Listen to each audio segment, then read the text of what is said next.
এই দুধ এমন একটা খাবার, এটা খেয়ে হজম করতে পারলে আজীবন বেঁচে যাবে। নিউট্রিশনের যে ইনগ্রেডিয়েন্টস আছে 6টা, পুষ্টি উপাদান 6টাই আছে দুধে।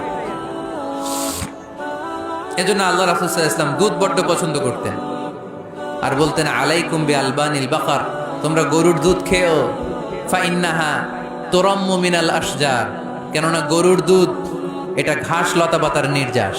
গরু কি খায়? ফাস্ট ফুড খায় না? গরু বার্গার খায় না? ফ্রেঞ্চ ফ্রাইজ খায় না?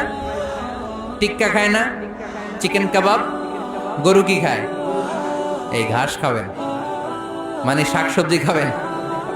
গরু ঘাস খায়, এজন্য গরুর পেট থেকে দুধ বের করে দেয় কে? আলাইকুম বি আলবানিল বাকার, তোমরা গরুর দুধ খেও। কত বড় ডাক্তার ছিলেন বিশ্বনবী মুহাম্মদ সাল্লাল্লাহু, এমন বিশ্বস্ত নবী, যেটা খাইতে বলছে ওইটা খাইলে direct action.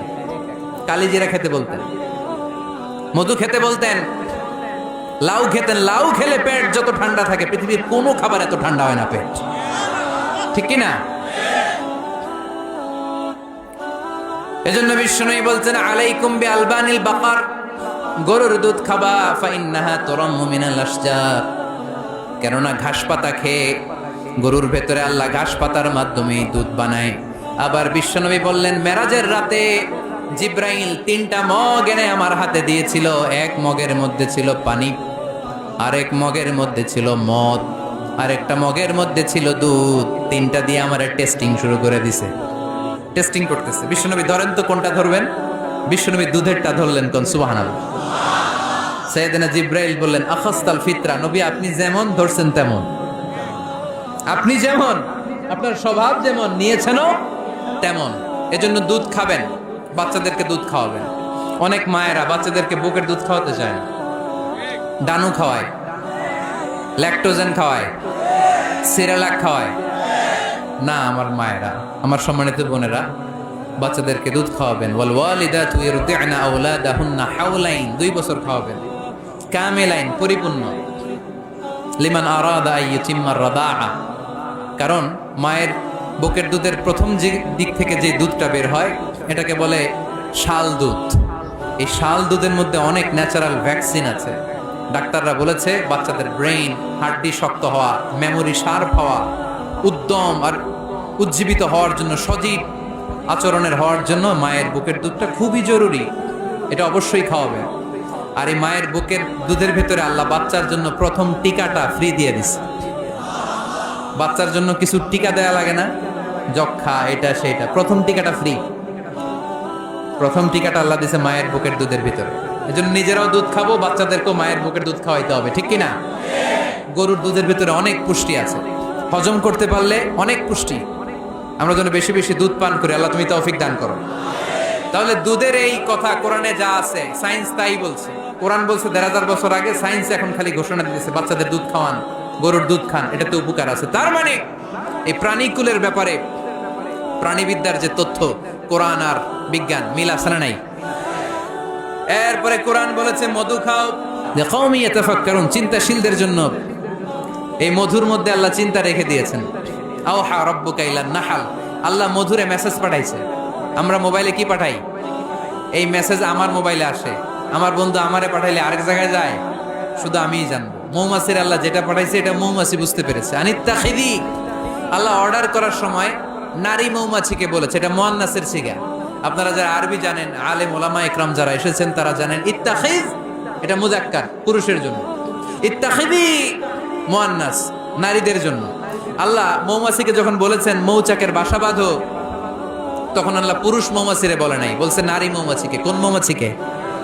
Curl von fresh নামে একজন অস্ট্রিয়ান বিজ্ঞানী, এই সায়েন্টিস্ট গবেষণা করে দেখেছে মৌচাকের বাসার মধ্যে পুরো মৌমাছির সব কার্যক্রমের প্রধান যে থাকে এটা পুরুষ মৌমাছি না, এটা নারী মৌমাছি। সুবহানাল্লাহ, এত আসতে। অস্ট্রিয়ান এই সায়েন্টিস্ট একটা বই লিখেছে, দ্য ডান্সিং বিজ, কিভাবে ফাসলুকি সুবুলা রব্বিকি যুলুলা।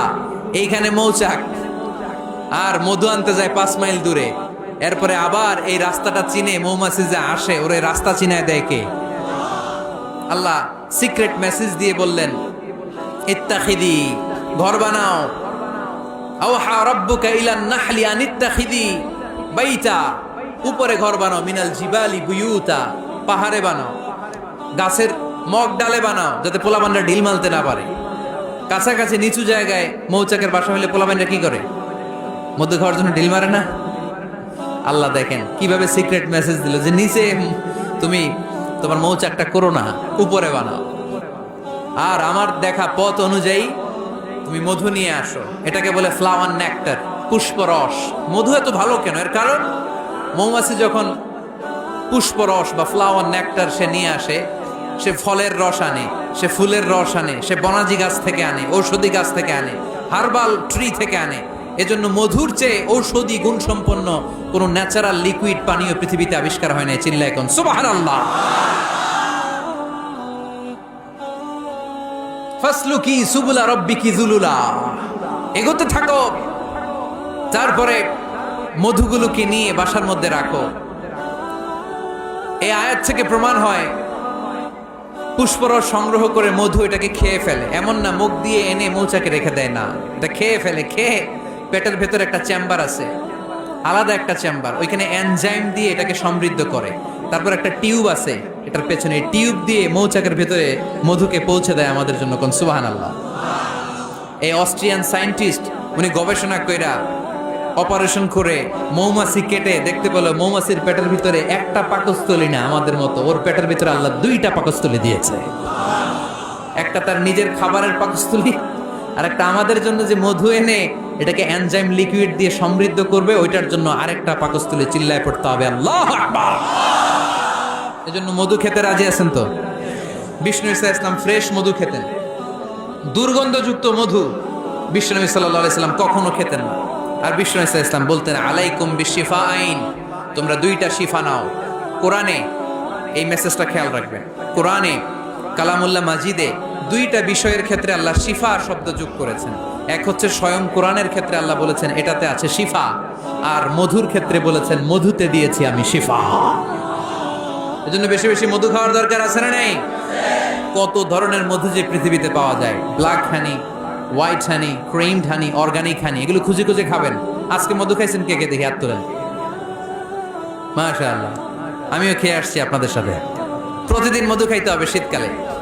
আজকে শীত পড়ছে না অনেক, মধু খেয়ে যদি আপনি কাজ শুরু করে দেন, শীত বাবাজি আপনার কাছে আসতে পারবেন। বিষ্ণু ঈসা ইসলাম মধু খেতে আমাদেরকে উৎসাহিত করেছেন।